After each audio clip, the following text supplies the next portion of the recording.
You know, as we come together in this moment, we are not here to add anything to ourselves, nor are we here to gather techniques to manipulate the outer world. We are here for one reason alone: to return to the awareness of the presence that has never left us.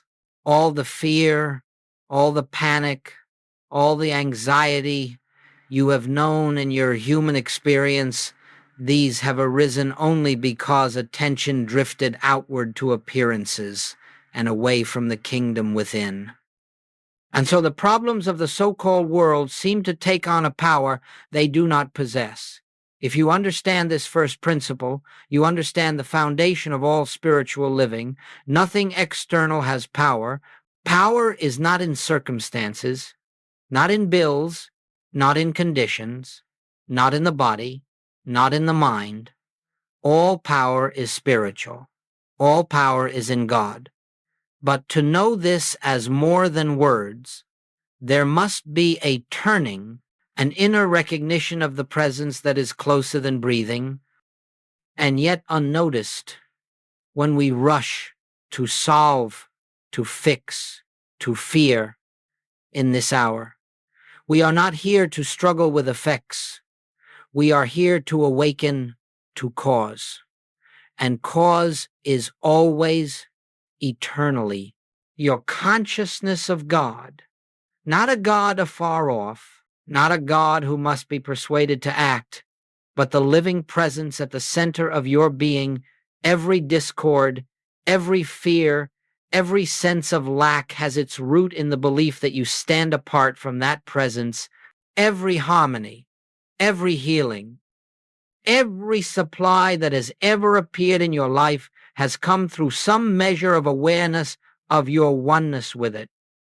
I would like you to understand from the outset that we are not preparing to overcome fear. We are preparing to see through it. We are not here to manipulate the outer scene. We are here to behold the reality behind the scene. And when this inner shift occurs, even for a moment, you will find that outer experience must conform to the inner recognition. That is why Jesus taught, seek first the kingdom, not as a command, but as a spiritual law. The kingdom is not something to be achieved. It is something to be recognized. Throughout our time together, we shall look at the nature of panic, the reason it arises, and how, through a simple turning within, it dissolves in the light of truth. We shall discover why every spiritual master speaks of a pause, a stillness, a resting, and why in that stillness the fears of the world lose their seeming reality.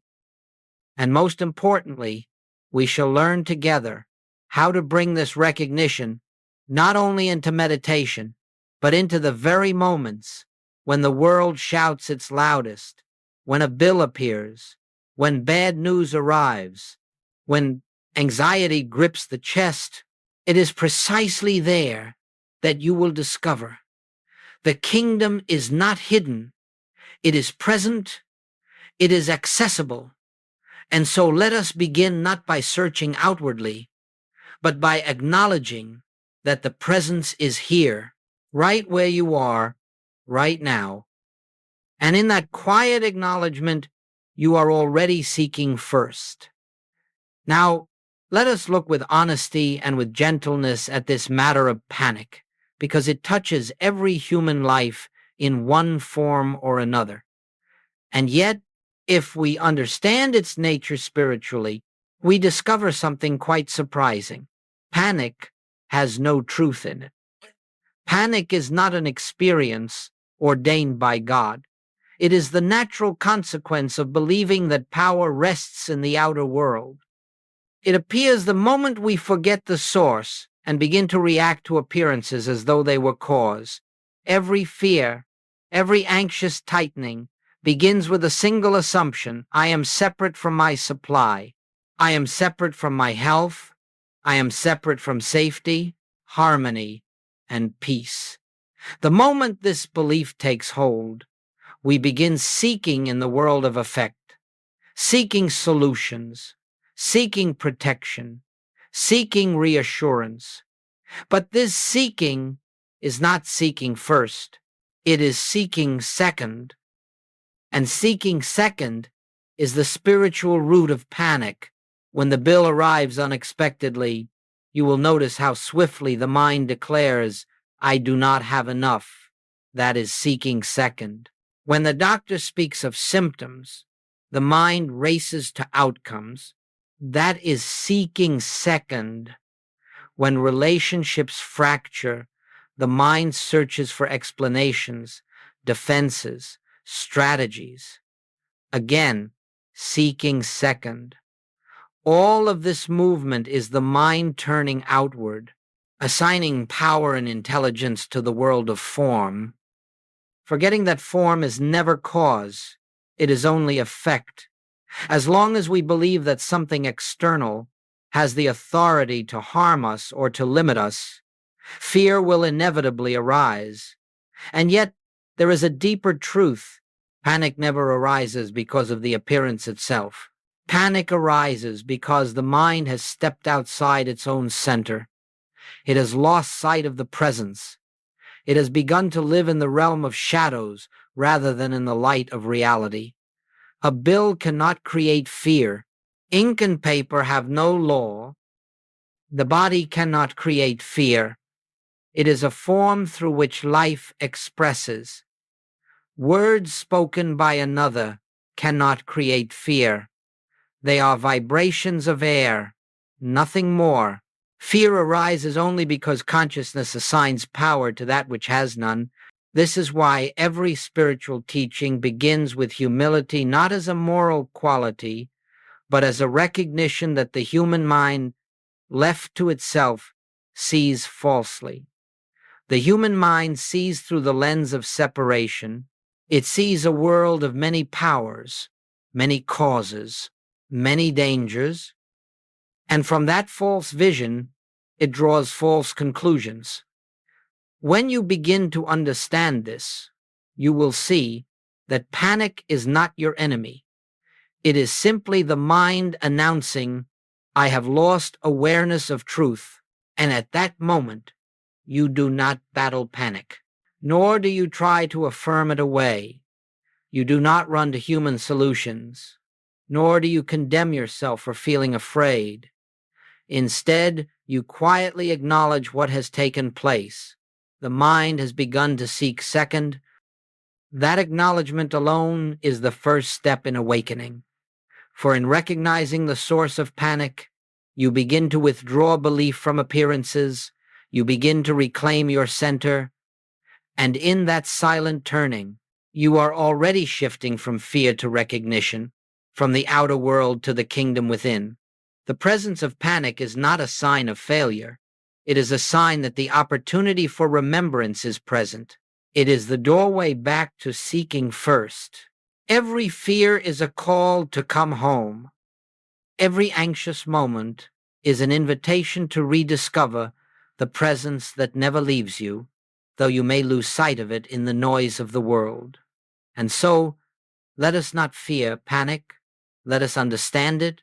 Let us allow it to reveal where we have been seeking. And then, let us gently turn again to the true source, remembering that fear arises only when consciousness momentarily forgets its own oneness with God. When Jesus spoke the words, "Seek first the kingdom of God, and all these things shall be added unto you," he was not offering a commandment, nor was he presenting a technique for obtaining better human conditions. He was stating a spiritual law, a law as absolute and as unchanging as the law of gravity, and it is only in understanding this law spiritually that it becomes practical in daily life. The kingdom of God is not a place. It is not a future state. It is not an achievement for the virtuous or the disciplined. The kingdom of God is the conscious awareness of God's presence here, now, within your own being. It is the inner realization that the life you live is not self-sustained. It is God-sustained.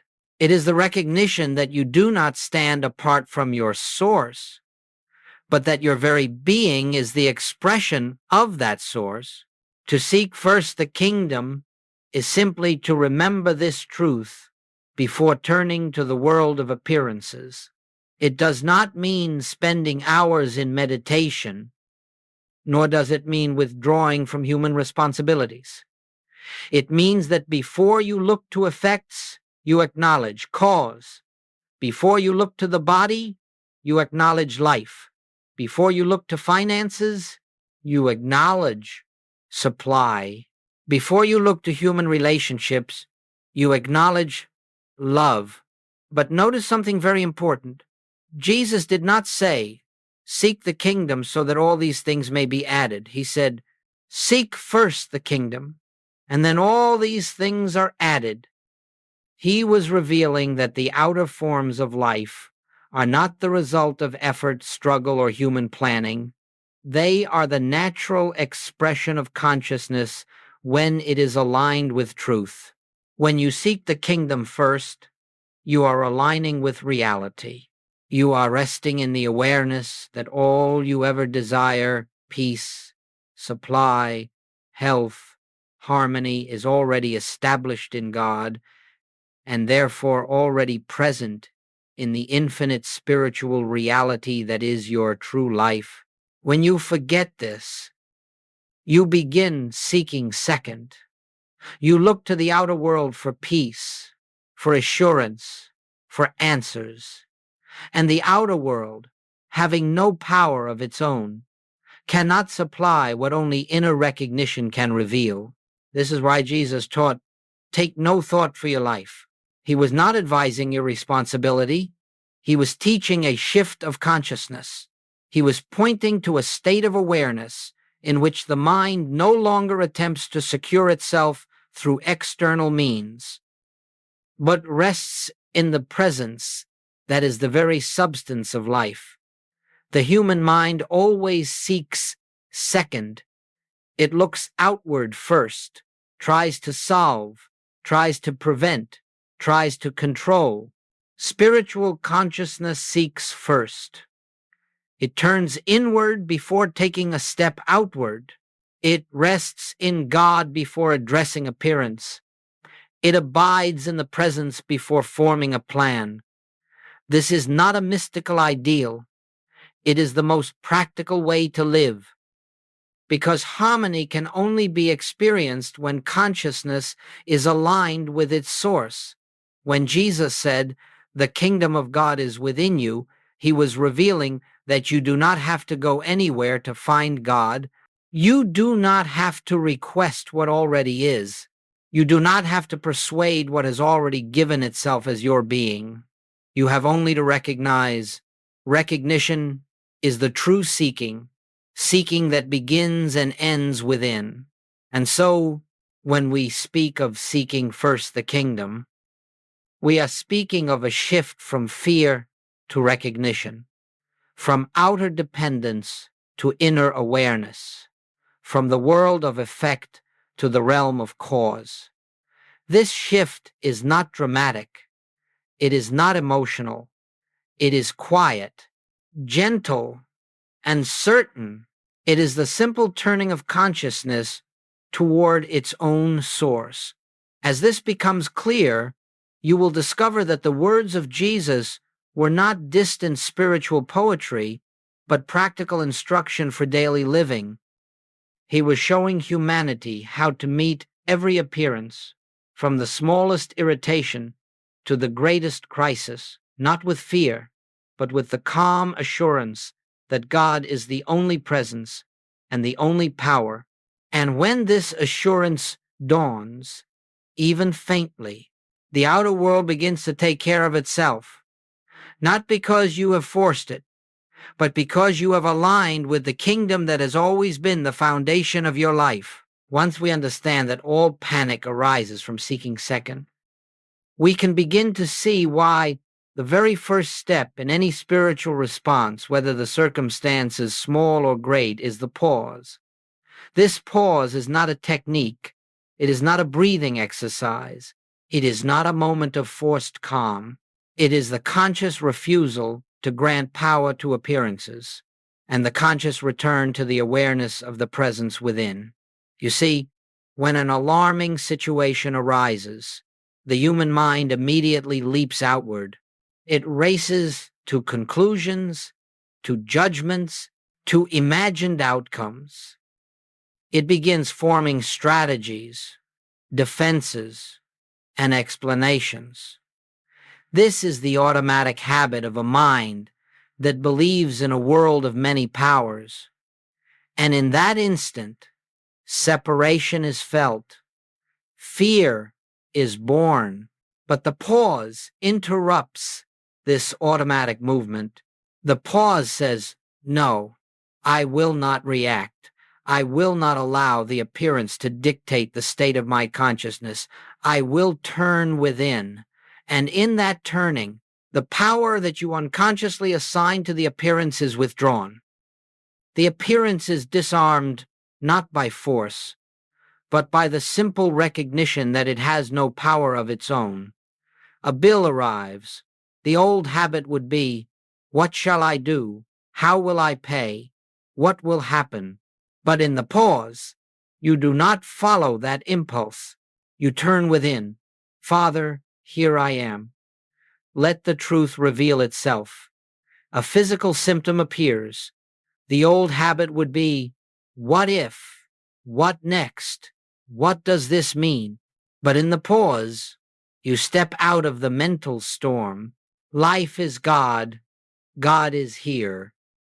God is the only law operating. This pause is not procrastination. It is alignment. It restores the awareness that God alone is cause. It reestablishes the truth that your being is not vulnerable, not dependent on matter, not separated from infinite supply, life, or peace. And the moment this recognition begins, even faintly the grip of panic loosens. The pause is the doorway through which spiritual clarity enters. It is the space in which we disengage from the reaction of the senses and turn toward the reality that stands behind all appearance. Without this pause, we remain entangled in the world of effect. With it, we step into the atmosphere of the kingdom. Goldsmith often said that spiritual living is a life of remembering. You remember the presence. You remember the truth. You remember who you are in God and who God is in you. But remembrance is impossible if the mind is racing. Therefore, the pause becomes the first act of grace. The moment we pause, we silence the mind sufficiently for truth to reveal itself. You may notice at first that the pause feels unnatural. The old conditioning urges you to respond immediately, to fix, to protect, to analyze. But in time, the pause becomes natural. It becomes instinctive. It becomes the moment in which you step out of the human sense of self into the spiritual center of your being. Understand this clearly. The pause does not solve the problem. The pause allows you to see that God is the only power, and that recognition dissolves the problem at its root. As you practice this pause, you will begin to notice something profound. The very moment you stop reacting, the disturbance in the mind fades. The moment you withdraw your belief from appearances, their seeming authority weakens. And in that space, spiritual intuition begins to function.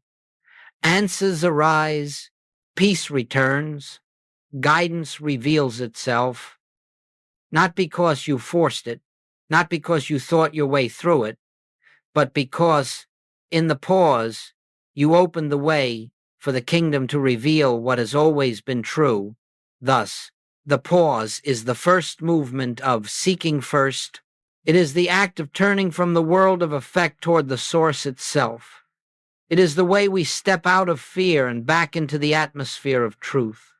And as we continue, you will see how this pause naturally leads into the deeper practice of recognition of what is spiritually real and what is not. Once we understand the pause, we are ready for the essence of the spiritual life. And it is here, perhaps more than anywhere else, that Joel Goldsmith diverged from traditional religion and metaphysical systems. He discovered that the moment we attempt to treat a problem, whether through prayer, affirmation, visualization, or mental effort, we have already granted reality to the problem. We have said, in effect, this appearance has power, substance, and law. And now I must counteract it. But spiritual healing does not take place by opposing error. It takes place by seeing through it. And it is in this seeing that recognition becomes the great unveiling. Recognition is the realization of what already is, not the attempt to make something happen. Let us look together at the difference. When you treat a problem, you begin from the premise that there is something needing correction, something lacking, something broken. And from that premise, the mind tries to impose a spiritual truth upon a situation it believes is real. This effort may bring temporary relief, but it cannot bring lasting harmony because it begins from duality, from the belief in both God and something unlike God. Recognition, however, begins from an entirely different foundation. Recognition declares, God is the only presence. God is the only power. Therefore, anything appearing as fear, lack, disease, or discord has no spiritual law to support it. It has no truth. It has no permanence. It has no cause. In recognition, we do not fight the appearance. We do not argue with it. We do not affirm its opposite. We simply acknowledge the presence of God as the only reality. You see, the moment we begin to treat a condition, we accept the condition as part of our consciousness. But the moment we recognize that God alone constitutes our consciousness, the condition dissolves of its own nothingness. Recognition is the turning of the inner eye from the world of shadows to the light that reveals there were never two powers, never two realities. Let us take an example. Suppose the appearance of lack confronts you. The human mind immediately reasons, I must affirm abundance. I must believe for increase. I must declare supply. But all such activity is treatment. It accepts lack as something to be remedied. The more we try to affirm abundance, the more we subtly declare that lack is present. Recognition takes another path entirely. It says quietly, infinite supply is the nature of God, and God is the substance of my being. Therefore, lack has no reality in my consciousness. It is not a condition to fix. It is an illusion to see through. You do not fight lack. You recognize abundance as a spiritual fact. You do not fight sickness. You recognize wholeness as the nature of life itself. You do not fight discord. You recognize harmony as the essence of divine presence.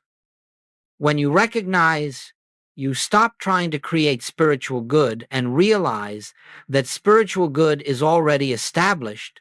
You rest not to produce a result, but to acknowledge reality.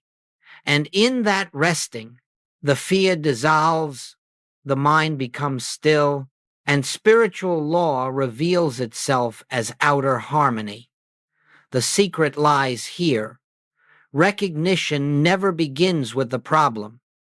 Recognition begins with God. When you treat, you begin with the appearance. When you recognize, you begin with the presence. One binds you to the world of illusion, the other frees you into the realm of the kingdom. This is why Goldsmith called recognition the highest form of prayer, for in recognition, we do not attempt to bring God into a situation. We realize that God is already the substance, the life, the law, and the activity of our being. The situation is seen not as something needing divine intervention, but as an opportunity for divine reality to be realized. And so, as we move forward, I want you to remember this simple truth. Spiritual harmony does not come because you force it. It comes because you see clearly. Recognition is spiritual seeing. It is the awareness that there is only one presence and one power. And when this awareness dawns, the shadows of fear and panic lose their foundation. In recognition, you are no longer trying to fix life. You are beholding life as God expressing itself. And that realization is the beginning of freedom. As we move deeper into this work, we begin to see why the spiritual life cannot be lived by human effort. Human effort belongs to the realm of cause and effect.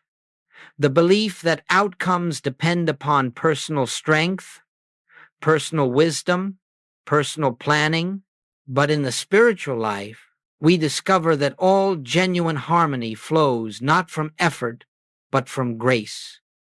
Grace is the activity of God within your consciousness, unfolding without strain, without pressure, without forcing. And here again we find a truth that is simple, but not always easy to accept. Every place in your life where you struggle, you are living by human effort. Every place where there is peace, you are living by grace. Grace does not mean passivity.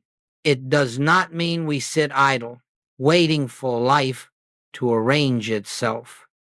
Rather, it means that we do not attempt to arrange life through fear-driven action.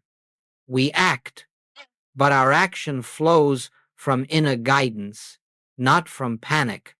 We move, but the movement arises from stillness, not urgency.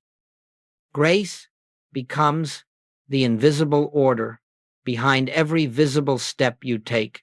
Human effort says, I must make this happen. I must find the solution. I must protect myself.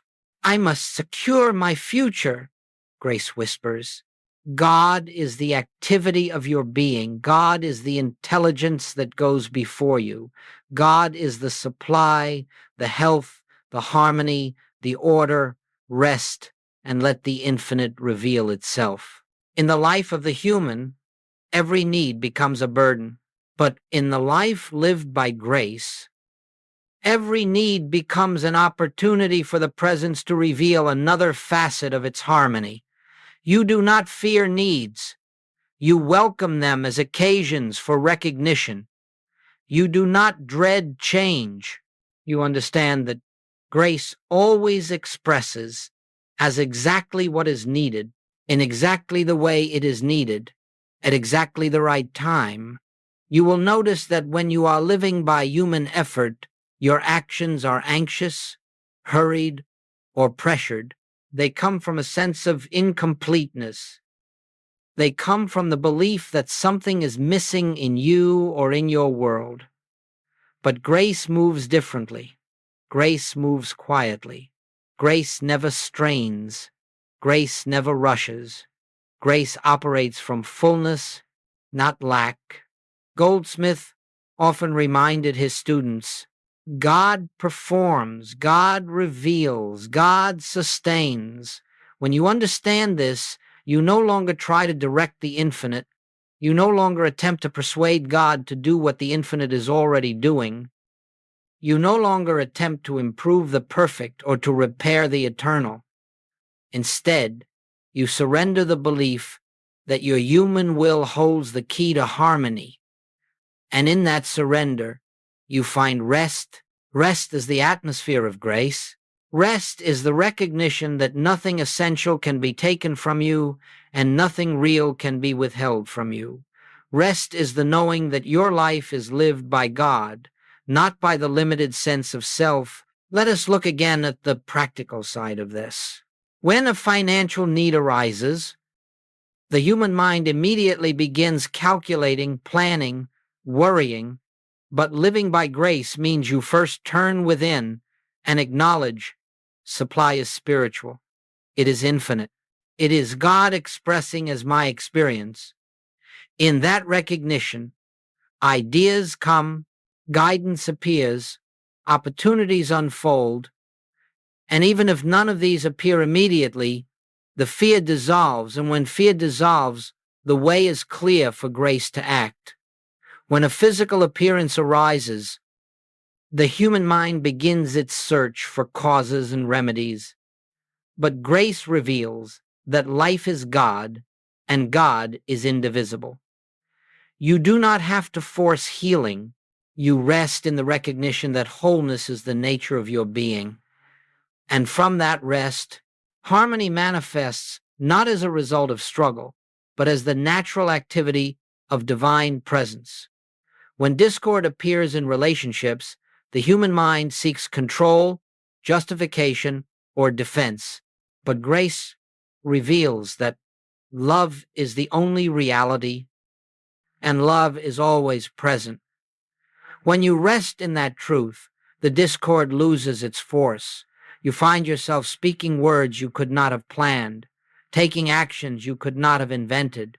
Grace expresses itself as harmony, reconciliation, or calm separation, whatever is aligned with divine order. The key is this: grace cannot flow where effort is in control. Grace reveals itself the moment you release the belief that you must manage life. Living by grace is living from the kingdom within. It is the realization that God, not the human mind, is the source, the guide, the healer, the supply. And when this awareness becomes your foundation, you find that life begins to unfold with an ease you could never have created. You take the steps that are yours to take, but you take them from inner fullness. You act, but action is no longer a product of fear. You move, but movement is guided. You speak, but the words come through you, not from you. This is the life Jesus described when he said, "My yoke is easy and my burden is light." He was not speaking poetically. He was describing life lived by grace, life lived by the presence rather than the personal self. In this recognition, strain disappears. In this recognition, fear dissolves. In this recognition, you discover that the kingdom was never a distant goal, but the ground of your being in every moment. Now that we understand the pause and the deeper practice of recognition and the meaning of living by grace, let us bring this teaching into the very moments where life seems most demanding. For it is easy to speak of spiritual truth in the quiet of meditation, but the true measure of inner awareness is discovered in the midst of daily experience, when appearances arise suddenly, when the mind is tempted to react, and when the senses insist upon the reality of fear. And so, let us look together at what it means to seek first the kingdom, in the exact moments when the world would persuade you to seek second. Remember this: seeking first is not an action of the mind, it is a shift in consciousness. It is the turning from appearance to reality, from fear to presence, from the outer scene to the inner source. Let us walk through several common situations, for each one presents the same spiritual invitation, though the form may differ. A. When a frightening bill appears, you open the envelope or you see the notification on your screen, and immediately the old conditioning rises. The mind begins to calculate, to fear, to imagine. In that instant, the sense of separation returns. I must find a way. I must fix this. But this is the moment when spiritual practice becomes real. Before you react, pause, not to suppress fear, not to deny the need, but to acknowledge the truth. God is the source and substance of all supply. I am not separate from God. In that moment of recognition, the fear begins to dissolve, the sense of helplessness lifts. You discover that the need does not define you, nor does it limit you. Now, from this centered awareness, you may take whatever practical steps are given, but those steps will arise from peace, not panic. The outer need has not disappeared, but something far more important has occurred. The need no longer dictates the state of your consciousness, and when consciousness is no longer enslaved to appearance, grace can begin its work. B. When an unexpected symptom or diagnosis appears, perhaps you feel something in the body, or a doctor speaks words that seem heavy with fear, the human mind would immediately identify with the body and conclude, "This is happening to me." But you are not the body. The body is an instrument of experience, not the source of your life. Life is God. Life is infinite. Life is indivisible. So when the appearance of illness arises, do not rush to treat it mentally. Do not attempt to force a healing. Instead, pause. In that pause, turn inward. Father, you are the life of my being. Whatever you are, I am. In that recognition, you withdraw the power that fear had begun to assign to the appearance. You realize that the body does not govern your life. The presence governs the body. From this recognition, harmony can reveal itself in ways beyond human planning, through medicine, through rest, through intuition, through unexpected avenues. But the healing does not come from the avenue, it comes from the recognition. C. When anxiety floods you without reason, there are times when fear arises seemingly out of nowhere, a tightening in the chest, a cloud over the mind. The human impulse is to resist it, to question it, to attempt to push it away, but resistance only strengthens it. Instead, pause. Let the fear be what it is, a passing appearance in consciousness, not your identity. And in that stillness, recognize there is only one power. Fear has no presence, no law, no substance. Do not fight the fear. Do not analyze it. Simply refuse to grant it authority. In that gentle refusal, the fear loses its foundation. It dissolves like mist before the sun, not because you battled it, but because you stood in the recognition of truth. D. When relationships erupt in conflict, here, perhaps more than anywhere else, the temptation to seek second becomes strong. Words are spoken, emotions flare, misunderstandings arise.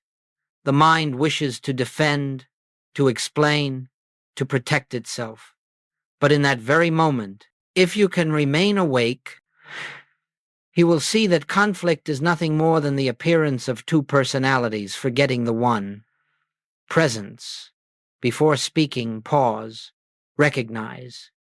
There is only one life here. Only one presence. Only one love. Whether the other person recognizes this or not is irrelevant. Your recognition creates the atmosphere in which harmony can reappear. You may find that your words soften, or that a wise silence arises, or that understanding emerges where tension once lived. Divine love makes the adjustment, not human will. E. When the future feels uncertain, the human mind always wants security in form, in savings, in plans, in predictions. But spiritual security does not come from the seen, it comes from the unseen. When the future feels unclear, turn within and acknowledge. Divine intelligence goes before me. It prepares the way. The path is already established. This recognition frees you from anxiety about outcomes. You do not need to know the future to be safe. You need only rest in the presence that governs the future. These examples all point to the same truth. Seeking first is the practice of turning inward before turning outward. It is the recognition of God as the only presence and the only power. When consciousness remains aligned with this truth, outer circumstances lose their power to disturb. The world no longer governs your state of being. Instead, your state of being becomes the atmosphere in which the world unfolds harmoniously. This is not idealism. It is spiritual law. It is the way of the kingdom. As we move toward the deeper stages of this work, it becomes important to understand that spiritual practice is not meant to be confined to brief moments of meditation or emergency situations. Those moments are essential, yes, but they are only the doorway. The true transformation occurs when seeking the kingdom becomes the foundation of your daily life, when recognition becomes as natural to you as breathing, when the presence becomes the underlying atmosphere of every thought, every decision, every interaction. This does not happen through discipline or through striving. It happens through remembering, through gentle, steady, continuous remembrance. And so we must learn how to bring this inner awareness into the entire pattern of daily living, not as a task, not as a duty, but as a quiet orientation of consciousness. Let us consider how this unfolds. 1. Morning, establishing the tone of the day. In the first moments upon waking, before thought has fully taken form, there is a sacred opportunity. The mind has not yet begun its habitual activity. The senses have not yet begun to pull you outward. In that moment, simply rest in the awareness. The presence is here. The kingdom is within me. I and the Father are one. This recognition sets the tone for the entire day. It does not need to be long. Even a few seconds of quiet acknowledgement shifts consciousness from separation to union. You are not preparing the presence to accompany you into the day. You are recognizing that the presence has been the life of your night as well as your waking. Once this recognition is established, even faintly the day unfolds from a different foundation. You move not from human intention but from spiritual alignment. 2. Throughout the day, returning again and again to presence, seeking first becomes natural as you learn to return to the inner quiet, repeatedly, gently, without effort. Not long periods, not dramatic meditations, just brief turnings inward. When you pause in the middle of activity and quietly acknowledge, God is here. Effort. You are reestablishing the atmosphere of truth in which the rest of your actions will unfold. These moments do not interrupt your life. They anchor your life. They weave recognition into the very fabric of your day while you are working, speaking, driving, washing dishes, answering messages. Little by little, the sense of separation weakens and the awareness of oneness strengthens. 3. Evening, releasing the day back to the presence. At the close of the day, as you prepare to sleep, there is another opportunity. Before the mind recounts the events of the day, before it judges or analyzes, you may quietly rest in the awareness. Nothing today occurred outside the presence. Nothing today touched the reality of my being. All is well in God. This is not denial. It is recognition. You are not erasing the day. You are seeing through it to the presence that carried you through every moment in this recognition. The subconscious is freed from the burden of fear. Rest becomes peaceful, restorative, natural. 4. How you know the practice is working as seeking first becomes your foundation. Changes will appear not necessarily dramatic at first, but subtle, unmistakable, steady. You may notice panic arises less often, fear loses its authority, decisions become clear, you speak with greater calm, you respond rather than react, harmony appears without strain, problems resolve without intense mental effort. You may discover that people respond differently to you, more gently, more openly, not because you have changed them, but because the atmosphere of your consciousness no longer invites conflict. You may observe that needs are met in surprising or effortless ways, not because you are manifesting, but because grace is now unobstructed. This is not magic. It is spiritual law functioning through a consciousness that has ceased to resist it. 5. The shift from practice to awareness. At first, you will practice turning within. In time, you will simply live from within. At first, you will remember the presence. In time, you will abide in the presence. At first, you will pause when fear arises.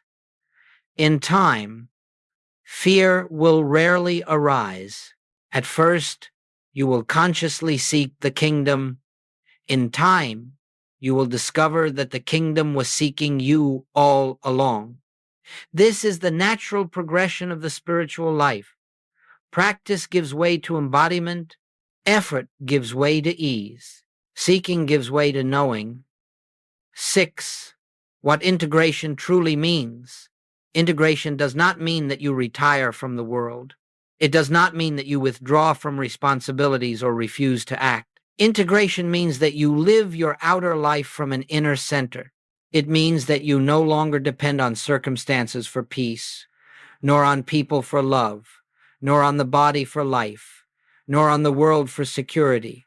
Integration means that the presence becomes your resting place, your identity, your foundation, and from that foundation, you move into the world not as a fearful human battling for survival, but as a spiritual being through whom the grace of God expresses.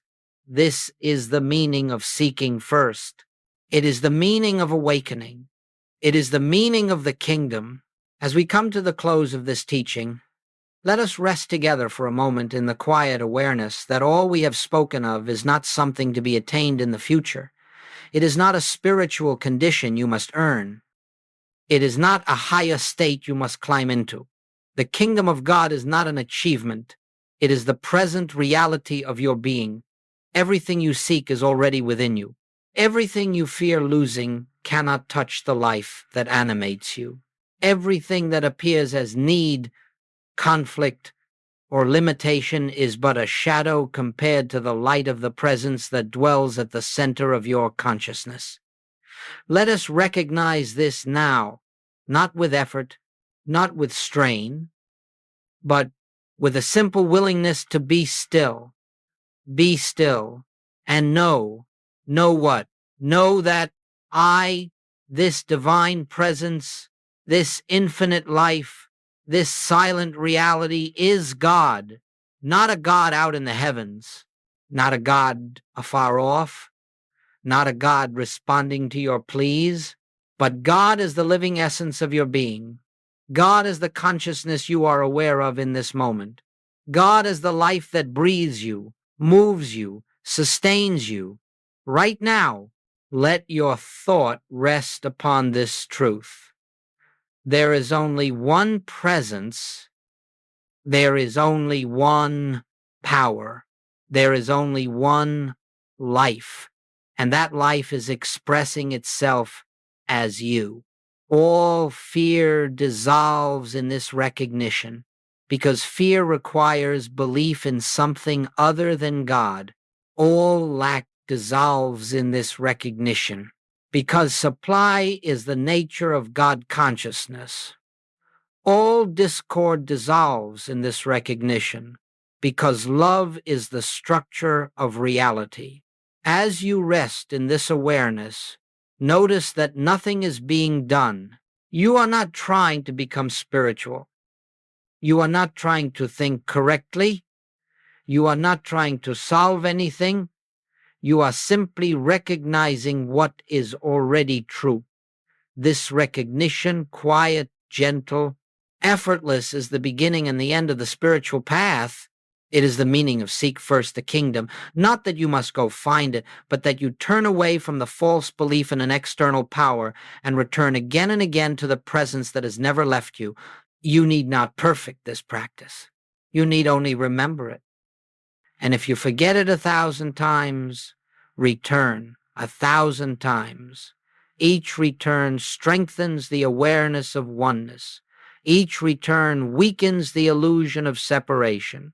Each return opens the way for grace. Let us rest a moment longer in the simple acknowledgement, the kingdom of God is within me. I and the Father are one. All that God is expressing itself as my life, my being, my consciousness. Feel the stillness that follows such recognition. It is not the stillness of silence. It is the stillness of truth, a stillness that has always been here, waiting for you to notice it. This is the foundation of your new life, not a life free from appearances, but a life free from bondage to appearances. Not a life without challenges, but a life in which challenges no longer dictate your state of being. Not a life of human striving, but a life of divine unfolding. As you leave this teaching, you do not carry new ideas. You carry a new awareness, an awareness that your safety, your supply, your peace, your joy, your wholeness are all anchored in the presence that lives you. Walk gently, act when guided, rest often, and return always. For the kingdom is not far, the kingdom is not hidden, the kingdom is not conditional.